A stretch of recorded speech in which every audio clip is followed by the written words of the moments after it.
Welcome to Books in Minutes, the channel where every great book becomes an unforgettable story. Today, we're uncovering the truth behind one of the biggest revolutions of our time, how friendship, betrayal, and ambition built a digital empire. This is the story of Facebook and the accidental billionaires who changed the world. The book, The Accidental Billionaires by Ben Mezrich. Harvard, the heart of America's most prestigious minds, a universe of privilege, intellect, and ambition. Among the ancient buildings and red brick walls, students dream of becoming presidents, lawyers, and CEOs. And then there's Mark Zuckerberg, a socially awkward, brilliant, restless genius. He's not rich, he's not popular, but he has something others don't, a mind wired differently. Mark spends his nights coding, exploring the depths of the internet while others are partying or sleeping. He's obsessed with the idea of connection, of bringing people together digitally.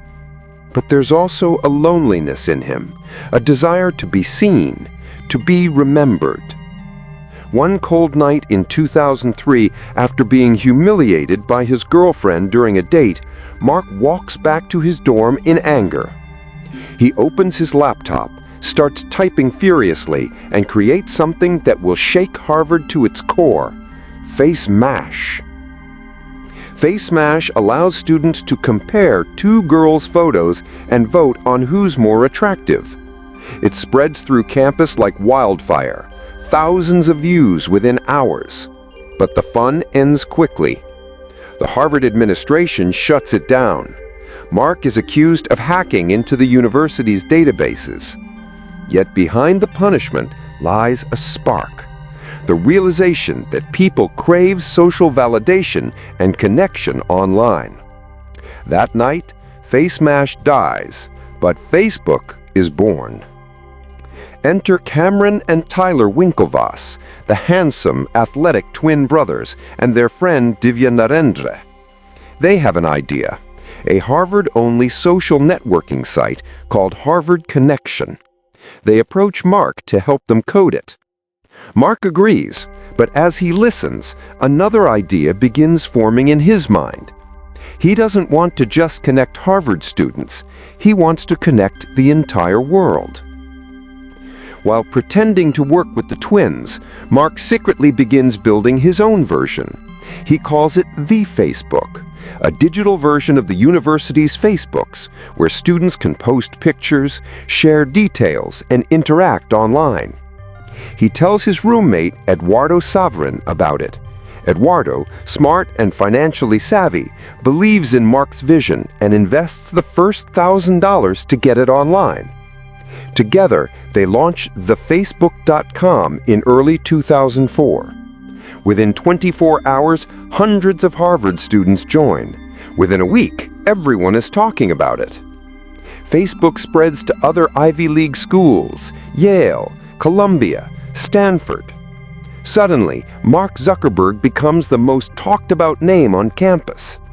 But not everyone is celebrating. The Winklevoss twins feel betrayed. They accuse Mark of stealing their idea, igniting a bitter rivalry that will last for years. Mark and Eduardo's creation becomes a phenomenon. It's clean, fast, and addictive. People love showing their profiles, joining networks, and sending friend requests. Eduardo becomes the business mind, trying to monetize Facebook through ads. But Mark doesn't care about money. He's obsessed with building something legendary. Soon they attract attention beyond Harvard. One person in particular is watching closely.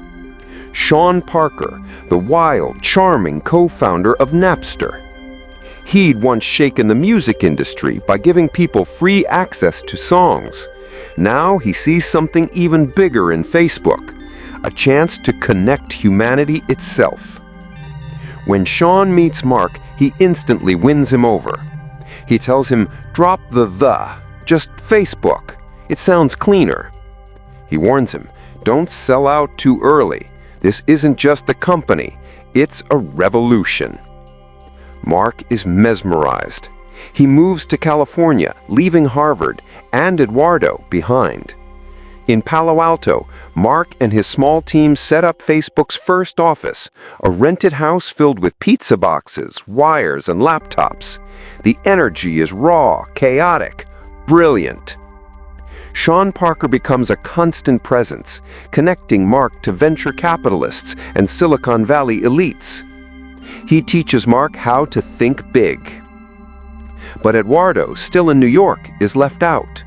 He doesn't trust Sean. He feels something is off, a growing distance between him and Mark. Eduardo tries to contribute by securing advertising deals, but Mark sees it as small thinking. Their friendship begins to crumble. Then, without Eduardo's full understanding, Facebook is restructured. When Eduardo signs the legal documents, he doesn't realize that his shares have been diluted from 30% to less than 1%. When he finds out, it's too late. He confronts Mark, heartbroken, betrayed, furious. It's one of the most emotional moments in the book, the moment when friendship turns into a business war. Eduardo sues Mark. The Winklevoss twins also sue, claiming Mark stole their idea.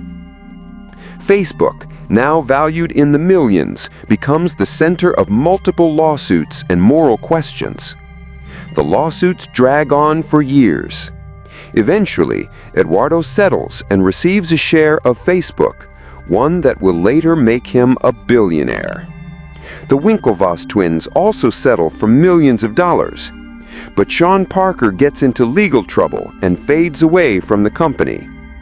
But Mark Zuckerberg, the young, once lonely coder, becomes the youngest self-made billionaire in history. He owns one of the most powerful platforms on Earth. He has changed how humans interact, communicate, and share. But yet, the story behind it is not one of celebration. It's one of loneliness, ambition, and the high cost of vision. Ben Mezrich doesn't just tell a business story, he tells a modern myth about the digital age. Mark's genius wasn't in stealing ideas, it was in seeing what others couldn't. While others thought small, he saw the future, a world connected online. Friendship and loyalty are fragile in the face of ambition.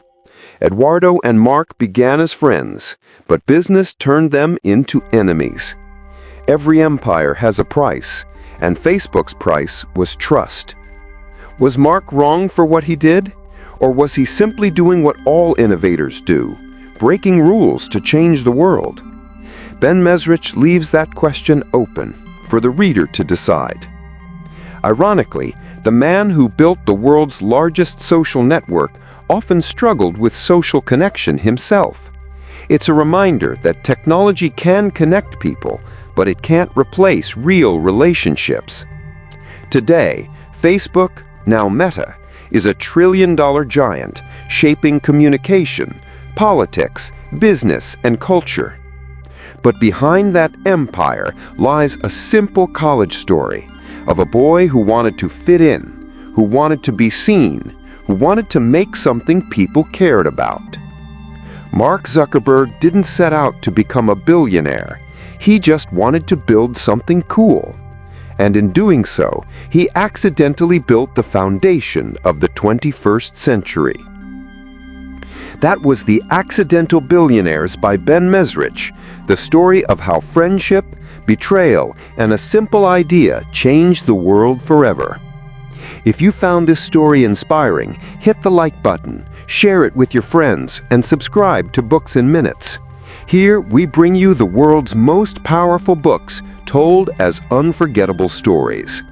Until next time, keep learning, keep growing, and remember, every great idea starts with one small spark.